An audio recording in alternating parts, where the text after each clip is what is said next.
2026년 1월 13일 매일 성경 큐티 힌트입니다. 오늘은 창세기 9장 18절에서 29절까지 말씀입니다. 방주에서 나온 노아의 아들들은 셈과 함과 야벳이며 함은 가나안의 아버지라.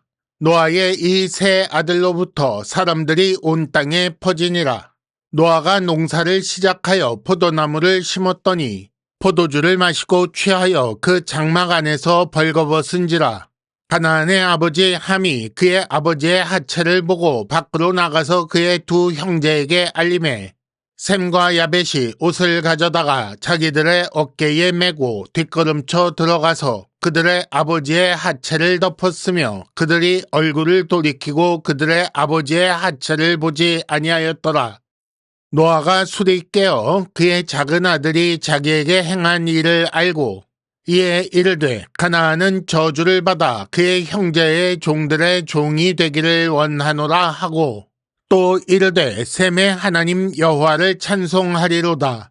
가나안은 셈의 종이 되고 하나님이 야벳을 창대하게 하사 셈의 장막에 거하게 하시고 가나안은 그의 종이 되게 하시기를 원하노라 하였더라.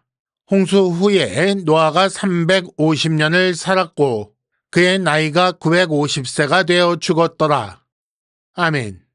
오늘은 본문 이해를 위한 도움 말씀을 드린 후에 큐티 힌트 두 가지를 말씀드리겠습니다. 첫째는 하나님의 백성이 사는 모습이라는 주제이고 둘째는 저주하면 저주받는가 라는 주제로 말씀드리겠습니다.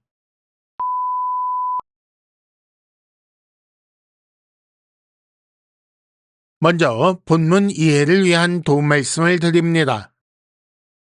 많은 사람이 궁금해할 만한 주제인데 함의 죄는 무엇인가 라는 부분을 생각해 보겠습니다.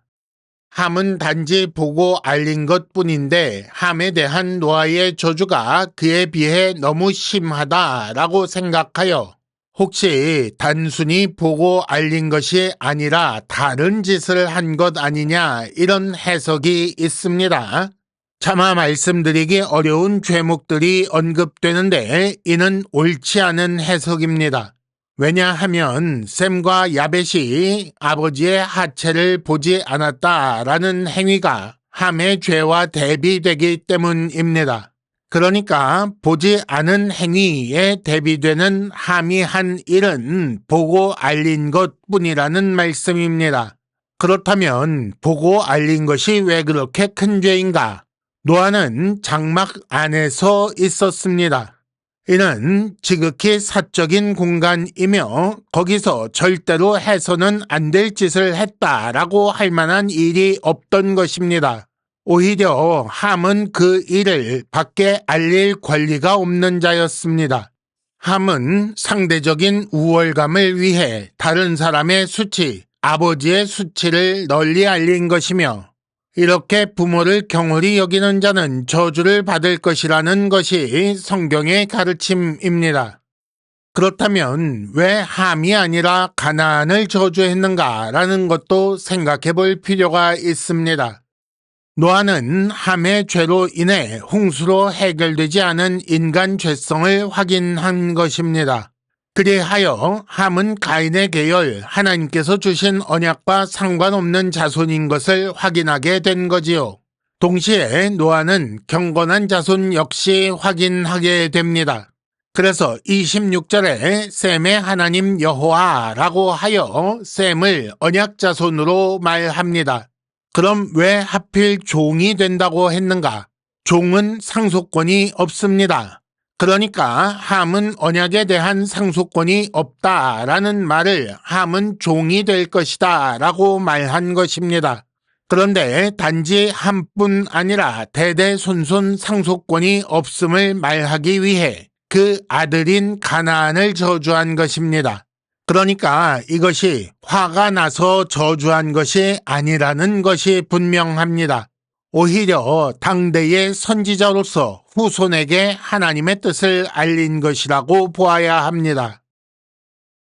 큐티 힌트 첫 번째는 하나님의 백성이 사는 모습이라는 주제입니다. 아버지의 수치를 대하는 서로 다른 두 모습이 오늘 말씀에 등장합니다. 첫째는 22절 가나안의 아버지 함의 경우인데 보고 밖으로 나가서 알렸습니다. 좋은 일을 알린 것이 아니지요. 아버지의 수치를 밖에 나가 공개적으로 알린 것입니다. 두 번째는 셈과 야벳의 경우인데 23절에 의하면 그 두 사람은 뒷걸음쳐 들어가 수치를 가렸습니다. 그 일을 하는 동안 얼굴을 돌이켜서 그 아버지의 하체를 보지 않았다라고 했습니다. 아버지의 수치를 가리고 보지 않은 셈과 관련하여 셈의 하나님 여호와라고 표현하지요. 셈은 하나님을 소유한 자, 하나님의 언약을 소유한 자라는 말이 됩니다. 아버지의 수치를 나가서 알린 가나안의 아버지의 함과 관련해서는 형제의 종들의 종이 되기를 원합니다. 그는 언약 상속에서 제외된다는 것입니다. 사실은 그들의 행위 때문에 축복이나 저주를 받은 것이 아닙니다. 오히려 하나님의 백성은 그 삶의 모습을 통해 하나님의 백성인 것이 드러나는 것입니다. 첫 번째 힌트입니다. 좋은 나무는 아름다운 열매를 맺습니다. 큐티 힌트 두 번째는 저주하면 저주받는가 라는 주제입니다. 25절에 보면 가나안은 저주를 받아 그의 형제의 종들의 종이 되기를 원하노라 라고 합니다. 노아가 작은 아들이 행한 일을 알고 가나안을 저주하는 장면입니다.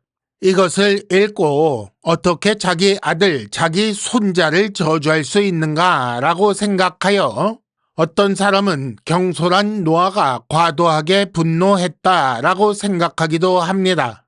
그런데 과연 그렇습니까? 사실 축복도 저주도 그 본질은 기도입니다. 왜냐하면 사람은 다른 사람에게 복이나 화를 줄 능력이 없기 때문입니다. 하나님께 그 복이나 화를 청하는 것이 축복과 저주의 본질인 것입니다. 그러므로 노아가 아무리 저주하더라도 하나님께서 듣지 않으시면 아무 소용 없습니다. 그러니 노아가 저주해서 함이나 가나안이 잘못되었다고 볼 수 없는 것입니다. 노아는 이 일을 통해 홍수가 인간 죄성을 해결하지 못한 것을 알게 되었고, 그래서 여자의 후손이 오실 경건한 자손에 대한 소망과 함께 타락한 자손은 하나님의 언약과 상관없다는 사실을 분명하게 알린 것입니다. 그렇다면 합당하지 않은 저주에 대한 하나님의 처분이 무엇이겠습니까?